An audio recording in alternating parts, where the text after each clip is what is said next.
Hey you guys, it's Peter, and welcome to my channel, Peter Likes Books. And this is my first BookTube video of November. I'm gonna try to post a lot more over here through the month of November. I'm gonna do some vlogs, some driving vlogs. I'm gonna do some tag videos. I haven't done tag videos in a long time. I'm gonna do some hauls. I'm gonna get back to the old school days of BookTube. So anyway, I wanted to do my, oh gosh, my phone got out of Goodreads. I wanted to do my October wrap up, all of the books that I read in October. Hold on just a second, let me get into this. I was all prepared and ready, and now I'm not. So let me get into this, and I will tell you how many books I read in October. I actually read quite a few. Let's see, I read 1, 2, 3, 4, 5, 6, 7, 8 books, and the last one I finished on November 2nd. So I read 8 books in the month of October. Now, I am aiming at 14 to 15 books for November, so that I can, if I get that done, then I will be on my way to meeting my goal. I'll have to read 14 or 15 for December too. But I'll be on my way to, it's like 4.5 books a week or something like that. No, it comes out to like 17 books a month, doesn't it? It's more like 17 books. I will be on my way to meeting my goal of 100 books this year, which I really, really want to read 100 books this year because it's like my goal. So now I've talked a lot about these books in the vlog. If you don't know and you haven't seen my last 5 videos where I've talked about it, I have completely fallen down the rabbit hole and become obsessed with what is considered cozy mysteries, okay? Like, that's all I want to listen to anymore. To be honest with you, like, I'm really excited about Ready Player 2 coming out by Ernest Cline. I'm getting ready tonight to start the book club book for October, which we're covering the October book club book on Sunday at 4 p.m. Eastern Standard Time. It's a Sinatra Club by Sal Polisi. And then the November book club books are the JAYCEE DUGGARD books. Both of them, you can go and see my huge book club announcement video that I did. But to be honest with you, I just want to read cozy mysteries. I'm sorry, Mel. Mel is my book club partner. I love you, but I just want to read cozy mysteries. I'm like completely addicted to them. And I'm completely addicted to one series particularly, and we'll talk about that in just a second. But the first book that I read was, let me get to it really quick. Hold on a second. Was Magical Midlife Madness by K.F. Breene. Okay, I fell in love with this book. Well, you'll hear in a second, but I read the second one too. And the third one is coming out next year. Somebody recommended these to me. When I talked about the cozy mysteries, because the cozy mystery thing all came out from me reading A Bad Day for Sunshine by Dorinda Jones. And then people were saying that Dorinda Jones actually had a series of books that came out about a Grim Reaper. I always want to say a grifter. A Grim Reaper. And I actually downloaded the first one, but I haven't listened to it yet. So I started like searching about cozy mysteries, and I was like, okay, I am nesting. I am buying red plaid tartan sheets for my bedroom and duvet covers, and we're getting new nightstands. I have like been nesting all week long in this house, and I'm like ready for fall and winter. Well, fall is almost over. And like these cozy mysteries are just so much fun to read. So anyway, Magical Midlife Madness was about this woman, and she goes through a divorce. Her husband doesn't want to be with her anymore, and I mean, let's just call it like it is, right?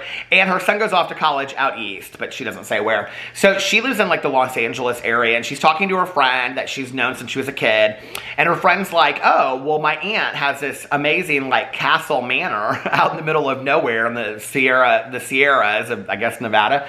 Anyway, and do you want to go there and be like the caretaker of the house? And she's like, oh, sure, I'll go do that. Well, she goes there in this town that is literally like transplanted from outside of England, you know, like an adult Hogwarts, but it actually is like with Diagon Alley and everything, but it's actually in the middle of California. It doesn't make any sense. She meets all these people that are like gargoyles and whatever, and she finds out that she has these special powers. And so like that's kind of like all about book one and her. It's very like thrillerish though, because there's like she has to defend this house, and then she meets like a romantic interest, and her neighbor is hilarious. And like I don't want to tell you any more than that because the characters are what make this book. The characters are so fantastic. So that was the first book that I read. The next book that I read was The Lottery and Other Stories by Shirley Jackson. Okay. I had read some Shirley Jackson short stories when I was like in high school and college, and I hadn't read her in a very long time. The Lottery they actually made into a movie with. Do you guys remember that guy that was like a VJ on MTV? Dan. I can't think of his name, but anyway, he was real good looking and had longer hair. I can't remember what his name was. Dan. Oh shoot.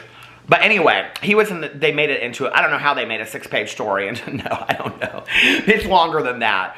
But I have to tell you guys, this collection of short stories completely wore me out. I don't know what it was, but like, I got thinking so deeply about these stories. And there's one story, and I can't remember what it's called. I think it's the Salt one. But it's about a couple that lives in Connecticut, I think. Connecticut or New Jersey. I think Connecticut. And they go to New York for a week. And this woman starts like, you guys, I so related to this story at certain points in my life. There's this one point where she's like out and her husband's doing business. And she gets on one side of the road and she can't, this is at the end of the story, and she can't cross to the other side of the street, and she like keeps on trying and she can't do it. I mean, it's literally like, if you've ever read somebody write about what a panic attack is, I mean, it is like the epitome of that. These short stories, I forgot. I mean, I am somebody that loves Southern literature anyway. It was the area of literature that I focused on when I was getting my bachelor's degree in English. You know, I love Eudora Welty. I love, oh shoot, why can't I think of any of the names now? Carson McCullers, who else? Oh shoot. Anyway, I'm like, who wrote As You Lay Dying? Why can't I think of the one that, the guy, not Steinbeck. Why can't I think of it? Anyway, I'm like totally a mess right now, but I forgot how much I really love Southern literature, and these short stories are fantastic, you guys, and very, very spooky. There are some really great ones in there. There was this one about this woman and her mother-in-law, and they lived in this house, and the neighbor moved in down the street. And very, you know, interestingly enough, for when they were written, which I think was in the 50s and the 60s, very, like the stories that were, like, there was a lot going on at that time that was, I don't want to ruin it for anybody if you haven't read them, but I would highly, highly recommend, I give it 5 out of 5 stars, I would highly recommend Shirley Jackson's short stories. Okay, then the next book that I read was The Midnight Library by Matt Haig. I had absolutely no idea what to expect about this book, and somebody recommended it underneath a video that I made in the comments. 5 out of 5. I've recommended this book to so many people, you guys. My cousin Caroline just read it. She didn't have the exact response that I had to it. But it's about this woman that decides to take her life. I think she's like in her early 30s maybe, and she lives outside of London, and nothing in her life is going the way that she wants it to go, and she doesn't have a relationship with like her brother, and she has no romantic relation. It's just like, it's everything in her life is gone, and she loses her job, and so she decides to take her life, and she wakes up in what is called the Midnight Library, and it's basically where you can pick any life, like any possibility of how your life would have turned out, you know? It's very much like that, kind of like, if I turn left or if I turn right, what would happen kind of thing. When I tell you that this book so profoundly affected me, like, I mean, this book really messed with me on a very, very deep level. On a very, very deep level. And talking and thinking to myself about my sobriety and back in the day, and just and all the possibilities that my life could have taken, and where I could have turned up and where I could have turned out, and just thinking about the choices that we make in our life and who we are and things like that. Hair floating by. The book is phenomenal. It's absolutely phenomenal, and I've heard that Matt Haig's books they're great overall. I actually tweeted it out, and he liked my tweet. I was so excited. But I would highly, highly recommend The Midnight Library by Matt Haig. I think it just came out not too long ago. Let's see. I can tell you when it came out. Do you guys ever have problems with Goodreads? It takes forever to load. September 29th, 2020. It's fantastic. It's absolutely fantastic. The next book that I read was the very first book in the Misfortune series by Gina DeLeon, Louisiana Longshot. Okay, this is the series that I am literally obsessed with, okay? So if you haven't heard my other videos, let me tell you. It's about Sally Sue? Sally Sue is the cover for a CIA agent whose name is Fortune, and she has assassinated an arms dealer in the Middle East. So there is a hit out on her. $1 million if she's dead and $10 million if she's alive. So the director of the CIA thinks that there's like a mole that like within the CIA, and so he hides her out in his niece's house that she has just inherited because her aunt passed away, and it's in this small town called Sinful, Louisiana. And so she becomes friends with these two older ladies whose names are Gertie and Idabelle. And like every book, I mean, she's been there. I'm like on the 4th book. She's been there 3 weeks, and we're on the 4th murder. Okay, like this stuff that these two women get themselves into, and they're part of this group called the Sinful Ladies Society. I mean, you guys, it is so fantastic. I don't know how I never heard of these books before, but I'm telling you right now, like the humor, the food, everything about it is just fantastic. It reads like watching a television show. Like that's the only way I can explain it. Like these books read like watching television shows, and they have reoccurring characters. Like there's her friend Allie, and there's the woman that owns the local restaurant, and then there's Carter, who is the sheriff that she kind of like has kind of a crush on, and then there's the guy that runs the general store. It's, you guys, it's so fantastic. And I have to tell you that the murders and mysteries, they're not gory or scary, but they are kind of thrillers, you know, because you don't really know what's happening. So anyway, that was the next book that I read. Then the next book that I read was Magical Midlife Dating, which is book 2 in the Leveling Up series by K.F. Breene. It's the sequel to Magical Midlife Madness. And that one, she's trying to date on all these dating apps while knowing that she has all these mystical powers and these magical powers. You guys, it's hilarious, okay? It's absolutely hilarious. So that was the next book that I read. I'm trying to finish this before my husband gets home.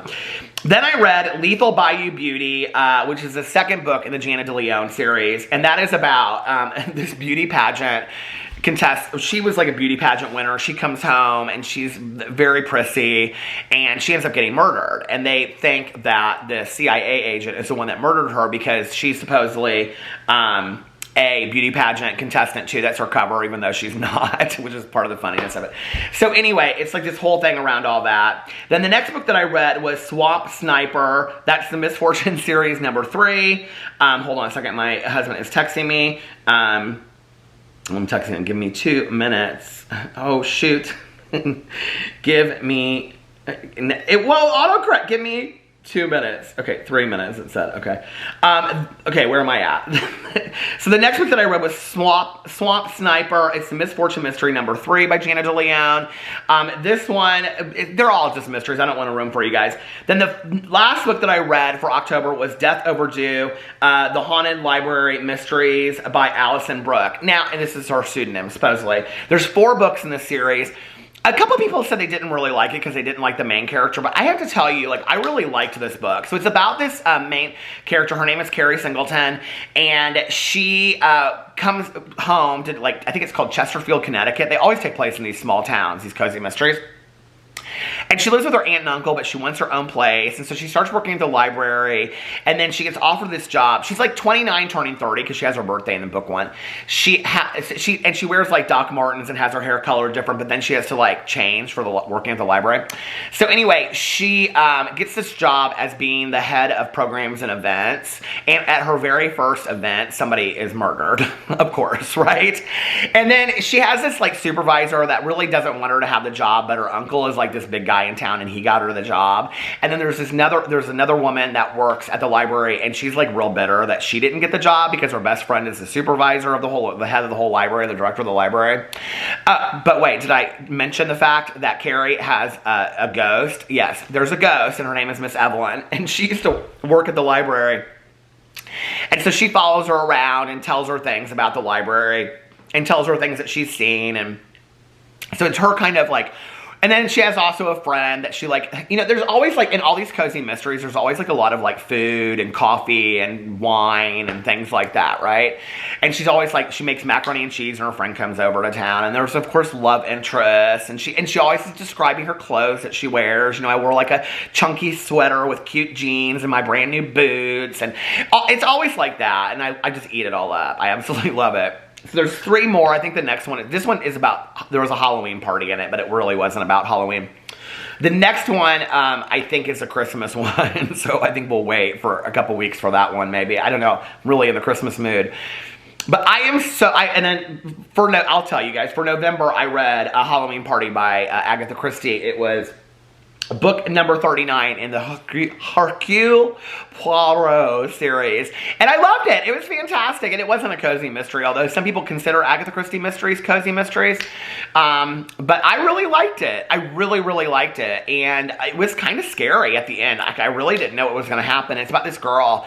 They have a Halloween party, and she's 12. I don't know why I'm laughing at all this stuff. I mean, they're books, so, you know, don't come for me. But she is drowned while she's bobbing for an apple. I know, right?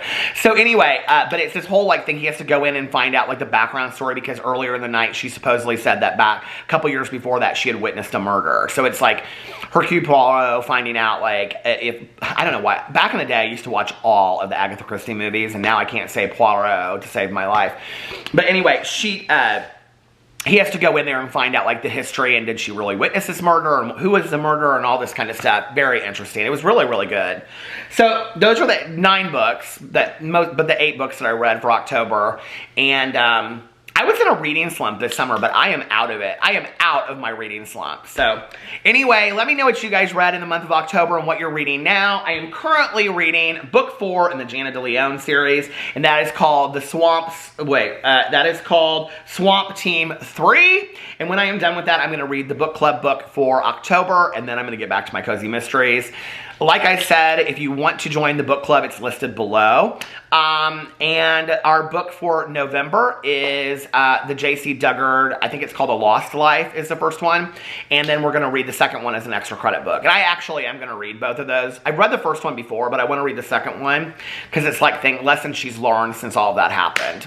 So anyway, I love you guys. Let me know what you're reading in the comment section below, and I will see you tomorrow. Bye.